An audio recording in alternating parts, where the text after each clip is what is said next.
Chào mừng các bạn đã quay trở lại với channel YouTube Mọt Game. Ở video trước, chúng ta đã biết episode 3 của Corpse Party Book of Shadows là câu chuyện của cô giáo Yui Shishido trong quá khứ, trước khi những sự kiện kinh khủng ở Thiên Chủ Đường diễn ra.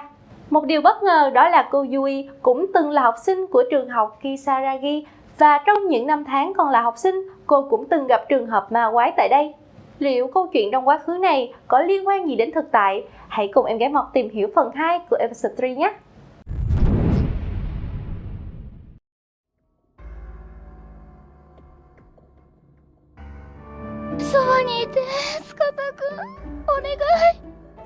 Ở phần trước, chúng ta đã biết được tình huống trớ trêu khi Satoshi đến nhà cô Yui để đưa thư và rồi cô giáo nhận nhầm cậu là Tsukasa. Từ đó, hé lộ những ký ức của cô Yui về những ngày còn học tại trường Kisaragi cùng cậu bạn bí ẩn kia. Hãy cùng Mọt tiếp tục câu chuyện của cô giáo Yui Shishido nha. Lúc cô tới trường đã là 6 giờ 55 phút. Yui tự nhủ trong lòng chỉ còn 5 phút nữa là đến thời khắc hồn ma sẽ xuất hiện. Yui cố đi thật nhanh rồi trở về. Những hành lang vắng lặng làm cô thấy vừa cô độc vừa sợ hãi. Giờ này ắt hẳn không còn ai ở trường. Vậy mà bất giác Yui lại nghe tiếng đàn organ vang lên trong hành lang trống, mỗi lúc một rõ ràng. Yui cố dằn lòng xuống. Những câu chuyện kinh dị về hồn ma lúc 7 giờ và lời bà lão kia nói không ngừng lặp đi lặp lại càng làm cô run sợ. Thu hết can đảm để đi tới lớp 3-4. Yui vội vội vàng vàng lấy hộp bút, vừa đúng 7 giờ tối. Không có chuyện gì xảy ra hết. Yui thở phào, nỗi sợ dần tan biến. Lúc này cô mới chợt nghĩ, hay là mình thử đứng ở bục giảng làm cô giáo xem sao, dù sao cũng không còn ai. Ngay lúc Yui đang thích thú vô cùng, đèn điện vụt tắt. Bóng tối bao trùm làm Yui hoảng hốt. Cô mò mẫm và làm đổ đồ đạc những bàn học. Tiếng đàn organ vẫn văng vẳng khiến Yui nổi da gà. Nếu đã cúp điện thì rốt cuộc tại sao lại có tiếng đàn organ? Yui vừa sợ vừa rối trí, cuống cuồng thu dọn những đồ mình làm đổ dưới đất. Trong lúc gom sách vở bị đổ, tay cô dính vào chất lỏng gì đó nhớp nháp. Cô không hiểu đó là thứ gì cho đến khi một tia sét chói lòa đánh ngang cửa sổ.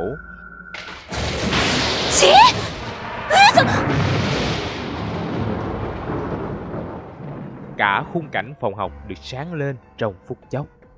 Yui liền bật ngửa, cả người run như cày sấy. Cô vừa thấy cả phòng học đầy máu, và cả mùi ở đây cũng giống như mùi máu nữa. Sợ hãi tột cùng, Yui bò ra cửa muốn bỏ chạy, nhưng không hiểu vì lý do gì cửa phòng học đã khóa chặt. Cô kéo hết sức, đập rầm rầm mà không suy xuyển. Đây còn nằm ở tầng 3 nữa nên việc leo cửa sổ là điều không thể. Yui cố gắng suy nghĩ tích cực. Có thể những thứ cô thấy không phải là máu. Nếu nó là sơn thì sao? Bất chợt, Yui nghe tiếng chân người đi trên hành lang chậm rãi. Cô sực nhớ ra trong trường vẫn còn có bảo vệ tuần tra hàng đêm. Tia hy vọng lóe lên. Người đó có thể đang tìm cách mở nguồn điện dự phòng, và có thể sẽ cứu được cô ra khỏi đây nữa. Yui còn thấy qua khe cửa ánh sáng đèn pin lập lòe. Cô liền lớn tiếng gọi cầu cứu. Người đó mỗi lúc một đến gần hơn. Cũng là lúc Yui dần dần nhận ra điều dị thường. Ánh sáng đó không giống ánh đèn pin. Nó mờ ảo và như thể là ánh sáng của một hồn ma. Không những mờ ảo mà nó còn nhập nhoạng. Rồi cả tiếng chân đi cũng không bình thường chút nào, khi cứ tuân theo một nhịp điệu lặp đi lặp lại. 4, 3, 2, 4. Cơn sợ hãi nuốt chửng cô lần nữa. Yui nén hoảng loạn để đi nấp sau bàn giáo viên, nín thở và cầu nguyện. Toàn bộ tóc gáy của Yui đều dựng hết cả lên. Tim cô đập thình thịch trong lòng ngực. Tiếng chân cứ đến gần, thật gần. Rồi nó dừng hẳn ngay trước cửa phòng 3-4. Yui dùng cả hai tay để bịt miệng. Cô chỉ biết nhắm nghiền mắt chờ đợi nó qua đi. Đây có phải là hồn ma mà mọi người đã nói? Tại sao nó lại đứng trước cửa phòng học của cô? Dư Y mất khái niệm thời gian. Từng phút trôi qua, dài đằng đẵng. Cô đã nấp rất lâu, cho đến khi quyết định lén nhìn ra khỏi chỗ nấp. Cẩn thận hết mức. Để rồi như đáp lại, tiếng chân lại vang lên lần nữa. Nhưng khủng khiếp hơn khi nó lúc này như thể đang đi thẳng đến chỗ cô, như thể nó đang ở ngay trong phòng.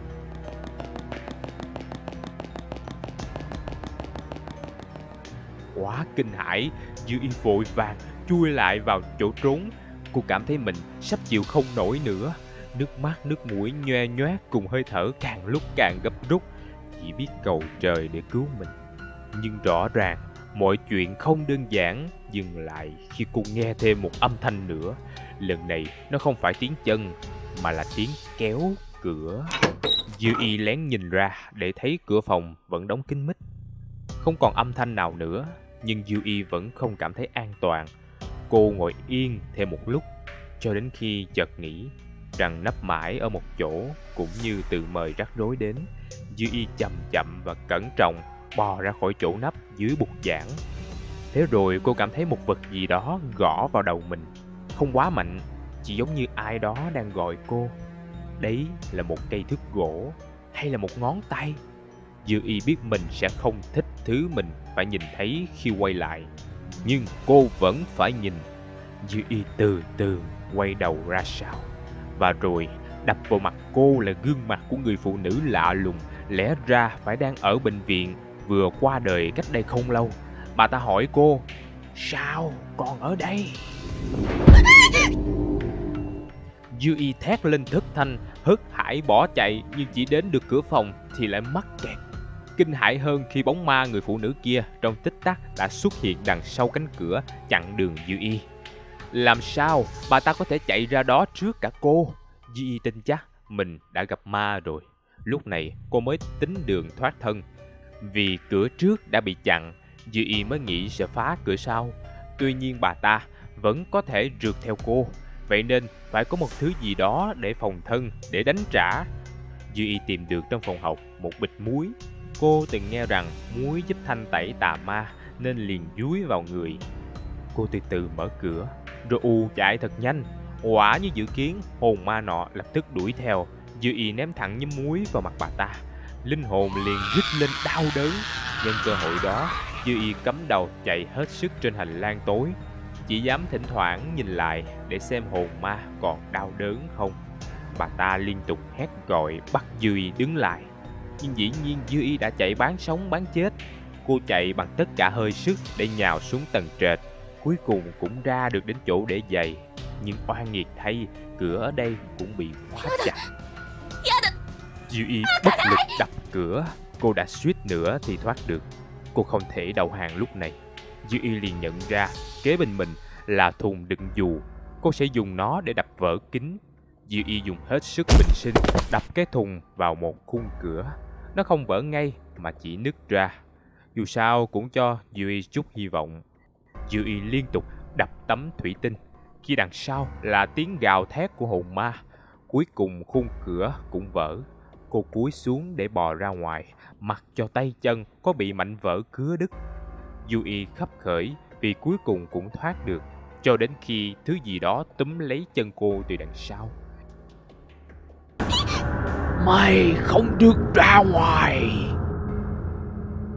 Dư Y giật mình quay lại để bắt gặp cảnh tượng kinh hoàng. Một cái bóng mờ ảo nhưng rõ ràng mang hình thù một người bị gãy cổ đang chồm lên chụp lấy Dư Y. Mụ ta rít lên the thé, không cho Dư Y rời khỏi đây. Dư Y càng vùng vẫy, khóc lóc, mụ ta càng siết chặt người cô, làm cô muốn vỡ vụn ra. Giọng mụ ta thều thào gọi tên một ai đó khác, như là Sachi. Dư Y cứ ngỡ mọi chuyện sẽ kết thúc ở đây, thì bất ngờ Tsukasa xuất hiện và đẩy cô ra khỏi hồn ma nọ. Thật khó hiểu tại sao Tsukasa lại ở đây lúc này, nhưng Dư Y không có thời gian, cả hai liền bỏ chạy. Tsukasa vừa chạy vừa kinh hãi hỏi Dư Y rốt cuộc đó là thứ gì vậy. Hai người chạy lên cầu thang. Tsukasa lôi cô vào một phòng học để ẩn nấp. Tại đây, Tsukasa nhận ra vết thương của Yui không hề dễ chịu. Cậu đề nghị đến phòng y tế để sơ cứu cho cô. Yui chẳng muốn ra ngoài chút nào vì sợ sẽ đụng độ con ma kia. Tuy nhiên, một cách đầy kiên định, Tsukasa nói rằng sẽ bảo vệ cô dù có chuyện gì xảy ra. Điều này khiến nỗi sợ trong Yui giảm đi một nửa. Yui nắm chặt tay Tsukasa khi trên đường tìm đến phòng y tế. Cô chợt nhận ra những điều kinh hoàng vẫn còn đó, nhưng vì có Tsukasa nên Yui có thể đủ sức vượt qua. Yên ổn chưa bao lâu, tiếng rít chói tai của con ma nữ gãy cổ lại vang vọng khắp hành lang tối. Yui nép vào sau lưng Tsukasa, cũng ngay lúc bóng ma bất thình lình xuất hiện trước mặt cả hai. Tsukasa nói với Yui rằng cậu sẽ làm mồi nhử dụ con ma đuổi theo, nhân cơ hội đó cô hãy bỏ chạy. Yui nhất quyết không chịu vì sợ Tsukasa sẽ bỏ mạng. Nhưng Tsukasa nói với cô rằng cậu đã có một lá bùa hộ mệnh, cậu sẽ không bị gì đâu. Con ma rít lên thiếu kiên nhẫn, và thế là Tsukasa hút vai Yui ra hiệu, còn cậu thì chạy vụt qua con ma, lớn tiếng gây kinh động. Mưu trước đã hiệu quả, con ma liền đuổi theo Tsukasa. Yui ngập ngừng, nhưng đây là cơ hội duy nhất để trốn thoát, nên cô cũng bắt đầu chạy đi. Thật khó khăn để bỏ lại Tsukasa. Yui liếc qua vai và thấy con ma đã đến rất gần Tsukasa. Cậu thì vẫn chạy, chứ không thấy sẽ dùng thứ bùa gì để trấn áp nó. Không kịp suy nghĩ, Yui gọi lớn tên con ma. Cô đoán rằng con ma này chính là người giáo viên đã ngã cầu thang rồi tử vong nhiều năm trước. Tên cô ta là Yoshie. Quả nhiên con ma liền quay ngoắt lại và bay về phía Yui. Tsukasa la hét ở phía bên kia, nhưng con ma đã tiến thẳng đến Yui. Yui lầm bầm, tự nhủ rằng mình không sợ. Cô đút tay vào túi áo và nắm chặt cây bút của Tsukasa. Bằng niềm tin mỏng manh, Yui đâm cây bút về phía linh hồn kia. Cô tin rằng cây bút sẽ có sức mạnh bảo vệ mình. Tôi là Yui Shishido. Ước mơ của tôi là trở thành giáo viên. Yui hét lớn lên, nhắm nghiền mắt. Mọi chuyện ngưng lại trong một phút. Yui thầm nghĩ, có khi nào đã hiệu nghiệm. Nhưng khi cô mở mắt ra, hồn ma vẫn ở đó, giờ lại càng phẫn nộ và đáng sợ hơn. Nó rít lên, tao không cần người thế thân, chết đi. Yui bị sức mạnh vô hình hất bổng lên trên không, treo cô lủng lẳng giữa hành lang, đầu chạm tới trần nhà. Cô không thể thở, chỉ giãy giụa vô ích. Cô thấy Tsukasa nhào đến cố níu lấy cô nhưng không thể. Cô thầm gọi tên Tsukasa và mong cậu hãy mau chạy đi, chỉ cần cậu an toàn là được. Mọi chuyện gần như tuyệt vọng, cho đến khi một chuyện không tưởng xảy ra. Một giọng nói quen thuộc vang lên cùng ánh sáng dịu dàng bất ngờ lấp đầy cả không gian. Yui kinh ngạc khi thấy người phụ nữ già cô gặp sáng nay giờ đang xuất hiện dưới chân. Cả người bà bao quanh bởi vầng hào quang ấm áp. Bà ta lên tiếng với linh hồn Yoshie, nói rằng ta xin lỗi đã không thể bảo vệ con, nhưng tội ác này không thể tiếp diễn nữa.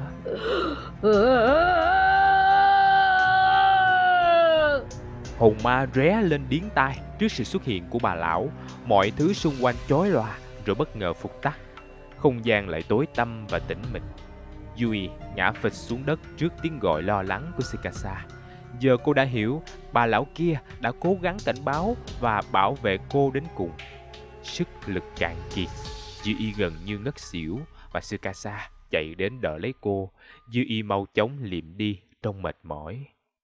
Ôi, khi cô lờ mờ tỉnh dậy, thứ đầu tiên xuất hiện trước mặt cô là gương mặt đẹp trai của Tsukasa. Yui choàng tỉnh, hỏi mình đang ở đâu vậy. Tsukasa bảo rằng cả hai đang ở phòng y tế trường.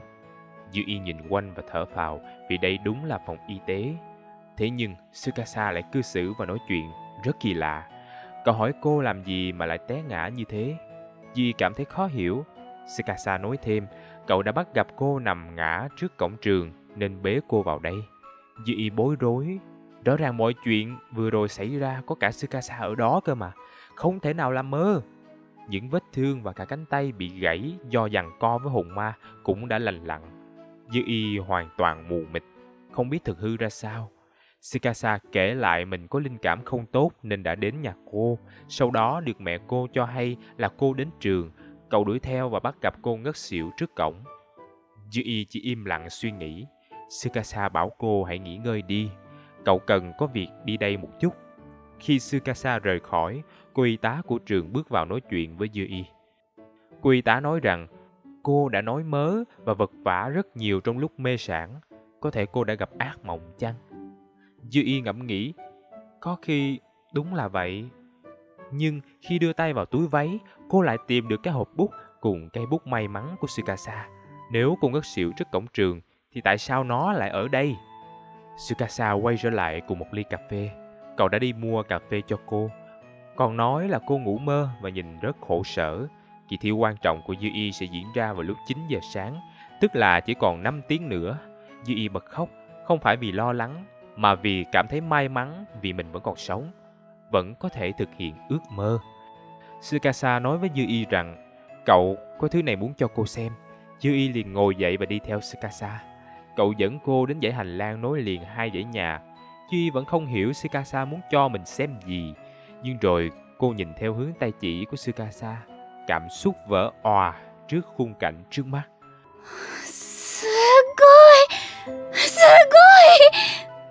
Bình minh vừa mọc rực rỡ soi rọi lên cả hai. Hóa ra đây là nơi yêu thích bí mật của Tsukasa. Cậu thường ngắm cảnh ở đây, nhưng chỉ có bình minh là đẹp nhất. Yui cảm thấy ngượng ngùng khi biết rằng Tsukasa đã chia sẻ điều quý giá nhất với mình. Cô xin lỗi vì đã thái độ không tốt với cậu chiều hôm qua. Tsukasa chỉ cười, bảo cậu không quan tâm chuyện nhỏ nhặt đó. Bất chợt Tsukasa hỏi, sao cô lại bị bầm ở cánh tay? Yui mới bất ngờ nhận ra vết bầm ngay vị trí mà Yoshie đã níu lấy mình ngày hôm qua. Nhưng cô chỉ lắc đầu, mọi thứ đã qua. Và Yui hỏi liệu mình có thể nắm tay Tsukasa được không? Cậu đồng ý, và cảm giác ngọt ngào khi hai bàn tay nắm lấy nhau đó, Yui mãi mãi không quên. Quay trở lại thực tại, cô giáo Yui Shishido dần tỉnh sau cơn sốt. Cô nhận ra mình đang nắm chặt tay cậu học trò Satoshi. Satoshi kể với cô rằng mình đã nấu cháo cho cô ăn và cho cô uống thuốc. Cô giáo cứ thế mê man, nên dù chỉ đến đưa giấy tờ của thầy giáo ở trường, nhưng Satoshi không thể bỏ cô lại một mình được. Cô còn ngủ say như chết nên cậu đã mua trái cây và nước quả cho cô. Cô giáo vô cùng cảm động. Vì cô Yui đã ổn trở lại, Satoshi quyết định ra về. Trước khi đi, cậu còn chọc ghẹo cô giáo khi gặng hỏi Tsukasa là ai mà cô lại gọi suốt trong lúc nằm mơ, và còn nhầm cậu là người đó nữa. Cô giáo ban đầu ngại ngùng, nhưng rốt cuộc thừa nhận Tsukasa chính là tình đầu của mình. Satoshi mỉm cười vui vẻ, chúc cô mau khỏe rồi trở về. Episode 3 kết thúc trong sự tươi sáng hiếm có. Quả là một đoạn nghỉ khá nhẹ nhàng trong chuỗi máu me của Course Party đúng không nào? Đến đây Mọt tôi xin phép khép lại phần 3 của Book of Shadows. Các bạn nhớ cho Mọt một like, một subscribe cho video hôm nay nha. Hẹn sớm gặp lại các bạn trong video tiếp theo của câu truyện Course Party Book of Shadows.